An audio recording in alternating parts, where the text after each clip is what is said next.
ইউক্রেনকে আবারও অস্ত্র পাঠাবে যুক্তরাষ্ট্র। ট্রাম্পের ঘোষণা ঘিরে বাড়ছে আন্তর্জাতিক উত্তেজনা। ট্রাম্প বললেন, আত্মরক্ষার জন্য প্যাট্রিয়টিজম জরুরি। আবারও ইউক্রেনে মার্কিন অস্ত্র।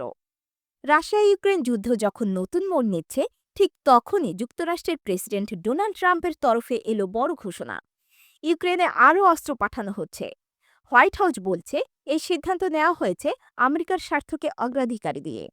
অন্যদিকে বিশ্লেষকরা বলছেন, এটাই প্রমাণ করে যুক্তরাষ্ট্র আবারও সক্রিয়ভাবে যুদ্ধক্ষেত্রে প্রভাব বিস্তার করতে চায়।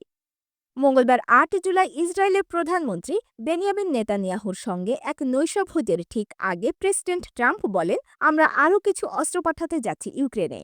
আমাদের এটা করতেই হবে। ইউক্রেন খুবই তীব্রভাবে আক্রমণের শিকার হচ্ছে। প্রসঙ্গত, এর আগে গত সপ্তাহে ইউক্রেনের জন্য নির্ধারিত কিছু সামরিক চালান সাময়িকভাবে স্থগিত করেছিল ট্রাম্প প্রশাসন। এই সিদ্ধান্ত নিয়ে সমালোচনার ঝড় ওঠে কংগ্রেসে। কিন্তু মাত্র এক সপ্তাহ পরেই এই নতুন ঘোষণা যেন মার্কিন অবস্থানকে আবারও নতুনভাবে সংজ্ঞায়িত করল।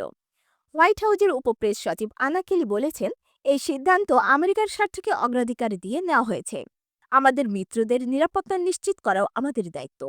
এদিকে পেন্টাগনের মুখপাত্র শন পার্নেল জানান, ইউক্রেন যাতে নিজেদের আত্মরক্ষা করতে পারে সেজন্য অতিরিক্ত প্রতিরক্ষামূলক অস্ত্র সরবরাহ করা হবে। আমরা শান্তি চাই, রক্তপাত নয়। ট্রাম্প নিজেও সম্প্রতি বলেন, ইউক্রেনের জন্য প্যাট্রিয়ট ক্ষেপণাস্ত্র এখন জরুরি। একই সঙ্গে তিনি রুশ প্রেসিডেন্ট ভ্লাদিমির পুতিনের যুদ্ধ থামাতে ব্যর্থ হওয়ায় গভীর হতাশাও প্রকাশ করেন। উল্লেখ্য, ২০২২ সালে রাশিয়া ইউক্রেনে পূর্ণমাত্রার আগ্রাসন চালানোর পর থেকেই যুক্তরাষ্ট্র ছিল ইউক্রেনের সবচেয়ে বড় সামরিক সহায়তাকারী। ড্রোন, রকেট লঞ্চার, আকাশ প্রতিরক্ষা ব্যবস্থা, রাডার, ট্যাঙ্ক সবই সরবরাহ করেছে ওয়াশিংটন। কিন্তু এত সহায়তা নিয়ে এখন মার্কিন অভ্যন্তরেও বাড়ছে উদ্বেগ। অস্ত্র মজুত কমে যাওয়া ও বাজেট ঘাটতি নিয়ে বাড়ছে বিতর্ক। বিশ্লেষকরা বলছেন, এই ঘোষণা শুধু যুদ্ধের গতিপথই বদলাবে না, আগামী মার্কিন নির্বাচনের প্রচারণাতেও গুরুত্বপূর্ণ ইস্যু হতে চলেছে ইউক্রেন। প্রশ্ন একটাই, বিশ্বশান্তির স্বার্থে এই সহায়তা কার্যকর হবে নাকি নতুন উত্তেজনার জন্ম দেবে? আয়েশা আক্তার, আন্তর্জাতিক নিউজ, জিরো টিভি।